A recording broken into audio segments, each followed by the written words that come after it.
Welcome back. You're still tuned in to Midcap Radar. Let's talk about Cosmo First. Recently reported their Q2 numbers. It was a good set.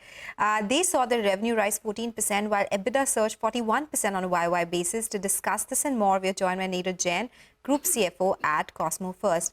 Neeraj, good afternoon. Thank you so much for joining in. Well, is it fair to say now that the cycle is turning into the positive terrain now and there will be a sustainable growth going forward? What are the realizations looking like? Have they seen an uptick on a YY and on a quarter-on-quarter basis? And does this phenomenon continue? So good afternoon and thank you very much for having me. As you rightly mentioned, of course, there is a uptick in the margins for the BOPP and BOPET, both different. But having said so, what is also working favorable for us is the growth in the specialty film. In the Q2, we have reached 70% of our volume coming from the specialty film, which has grown 13% on a year-on-year basis. So which is working very well for the company.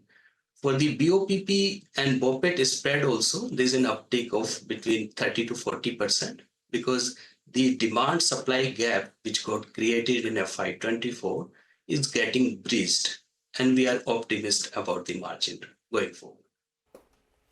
Neeraj, good afternoon. Thank you for joining in. If you're optimistic about the margins going forward, could you share a figure as to where do you expect to year the end with? The first half, your margins stood at around 8.9%. Do you see to end the year by double-digit margins? And also, if you can share a picture of the volume growth going forward. Well, in principle, although we do not provide any guidance, but overall what I can share is if we look at first half of the financial year, we have already doubled the PAT level compared to last year. And I do not see any reason why it should not replicate in the second half of the year. Okay, so you will be able to see doubling of PAT even in the second half. So you can say safely that 150 crore rupees of PAT is something which is doable in this year? Well, no specific number, but yes, broadly, the things are looking positive. Okay, so was this improvement led just by realization improvement, Neeraj, or did you see volume growth as well? If you ask how much was it in Q2, and as my colleague asked, what is the number that you're looking? If not a specific number, is it high double digits, high single digits? What is it that you're looking at? So there's a volume growth, of course, beside the margin growth. But having said so, the margin is working more favorably because of the specialty sales growth. Having said so, our new businesses, whether the specialty chemical or the rigid packaging, all are taking shape now. Specialty chemical has reached high teens EBITDA level and more than, in fact, 30% return on capital employed. Beside this, rigid packaging vertical is also doing fairly well. We have reached 100 crore rupee of the run rate of the top line, which we expect to close the year close to 150 crore rupee of the run rate top line. So was this improvement led only by the specialty sales, or was it a mixture of commodity sales and specialty sales? And if you could share a mix, the split between the two, and do you expect to sustain that number in the second half as well? So 70% of the sales came from the specialty in the Q2, which is working favorably. So beside this also, as you said, from the mix perspective, it is favorable. And beside this, the other businesses are also helping. Having said so, if you look at the part of the growth is coming from the volume, part is coming from the higher specialty sale, and part is coming because of the uptick in the base commodity BOPP from margins. Got it. Take that point. So that's about your films business. Let's talk about the pet care business because that is something that you're bullish on as well. What was the GMV, the monthly GMV that you saw? Will it improve in the second half? And have you broken even here?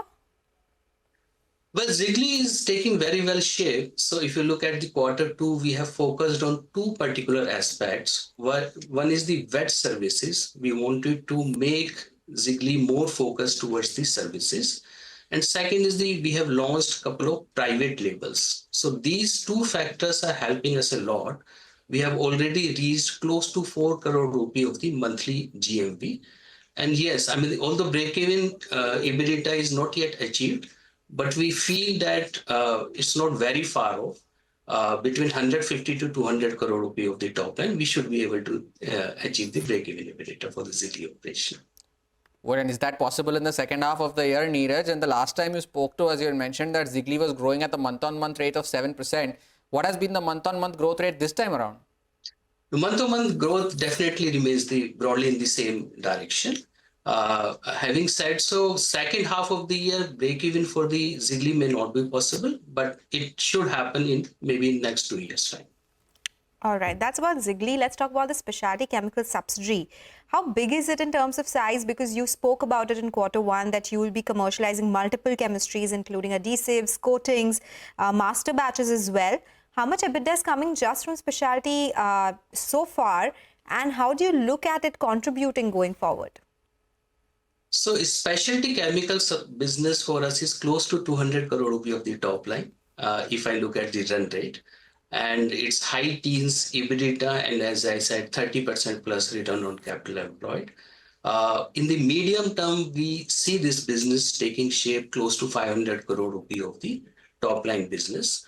If you look at the Cosmo overall, one is the flexible packaging is growing because we are adding close to 40-45% new capacity, which should commence operation from the next financial year. One is this. And on the second hand, the other new business verticals are growing rapidly. So we are fairly optimistic for the growth of all these verticals. What we are looking at in the medium term is maybe 20% of the top line coming from new business vertical and 80% come from flexible packaging. Neeraj, since you mentioned Zigli will break even in the next 2 years, it would have grown substantially on the top line front by then as well. So what do you see the business 2 years down the line in terms of its mix? How would you divide that between packaging, specialty chemicals and pet care over the next 2 years? How do you see that going forward? Well, Zigli, as we said, break-even should happen close to 150 crore rupee plus of the top line. We are aspiring to reach at that number maybe in 2.5 years or so. The other businesses taken together, as I said, today it's close to 10% of the top line. What we see these businesses to take the shape maybe 2 years down the line, 20 to 25% of the top line should come from the new business verticals, including Zigli, and 80% remains flexible packaging business. Okay, take that point, Neeraj. Seems the street is liking what you're saying. The stock is spiked to the day's high. It's up 3% right now. So positive commentary coming in and some improvement that we're seeing after some quarters of losses at the EBITDA level because of what was happening in the packaging business. With that, we'll slip into a break now. When we come back, we'll talk about markets and stock-specific action on the other side. Stay tuned for that.